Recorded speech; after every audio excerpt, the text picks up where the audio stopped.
আলু এমন একটি সবজি যেটি মাংস, মাছ সহ নানা ধরনের তরকারিতে ব্যবহার করা হয়।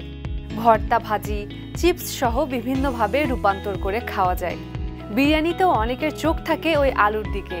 তাই বাংলাদেশের সবজির মধ্যে আলুর চাহিদা সবচেয়ে বেশি। তবে অনেকেই জানেন না এই আলুর গল্প। এই গল্পটি 400 বছরেরও আগে।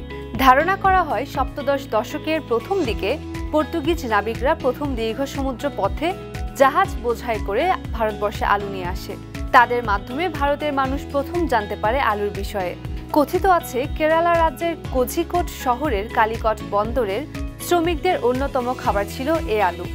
তবে এই সবজিটিকে ভারতবর্ষের সর্বত্র ছড়াতে কাজ করেছিল ইংরেজরা। ব্রিটিশ আমলে ভারতবর্ষ তথা বাংলার প্রথম গভর্নর জেনারেল ওয়ারেন হেস্টিংস টানা 13 বছর দায়িত্ব থাকাকালে নিজ উদ্যোগে আলু চাষ করেছিলেন।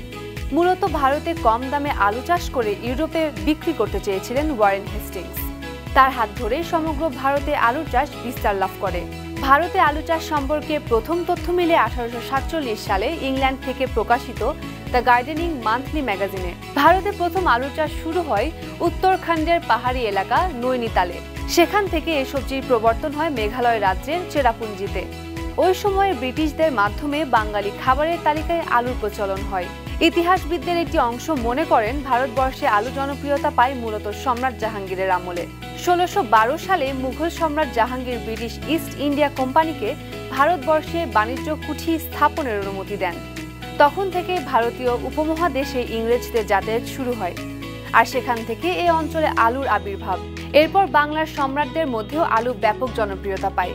ইতিহাস বিশ্লেষণ করে দেখা যায় এই আলু ইংলিশ, পর্তুগিজ বা ইউরোপীয় কোনো ফসল নয়। তাহলে প্রশ্ন উঠতেই পারে আলুর উৎপত্তি কোথায়?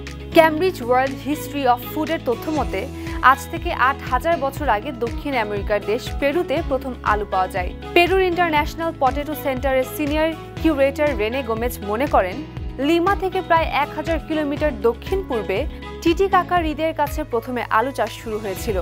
আস্তে আস্তে আলু শীঘ্রই পেরু আর বলিভিয়ার ইনকা সহ পাহাড়ে বসবাসকারী অন্যান্য আদিবাসী সম্প্রদায়ের জন্য একটি গুরুত্বপূর্ণ খাবার হয়ে ওঠে। তারা এই আলু সিদ্ধ করে, ভর্তা করে, স্টু বা মার বানিয়ে খেত। সেই সাথে ভাঙ্গা হাড় জোড়া লাগাতে, বাত রোগ প্রতিরোধে আর বদহজম সারাতে তারা আলু ব্যবহার করত। পরবর্তীতে পেরু ও বলিভিয়াতে প্রত্নতাত্ত্বিকরা কিছু মাটির পাত্র পান। সেগুলোই আলুর ছবি আঁকা ছিল। তারা একে কামাটা বা বাটাটা বলতো। কথিত আছে পেরুর ইনকা সভ্যতায় চাষের জমিকে আলু বলা হতো। সেখান থেকেই বাংলায় আলু কথাটা এসেছে।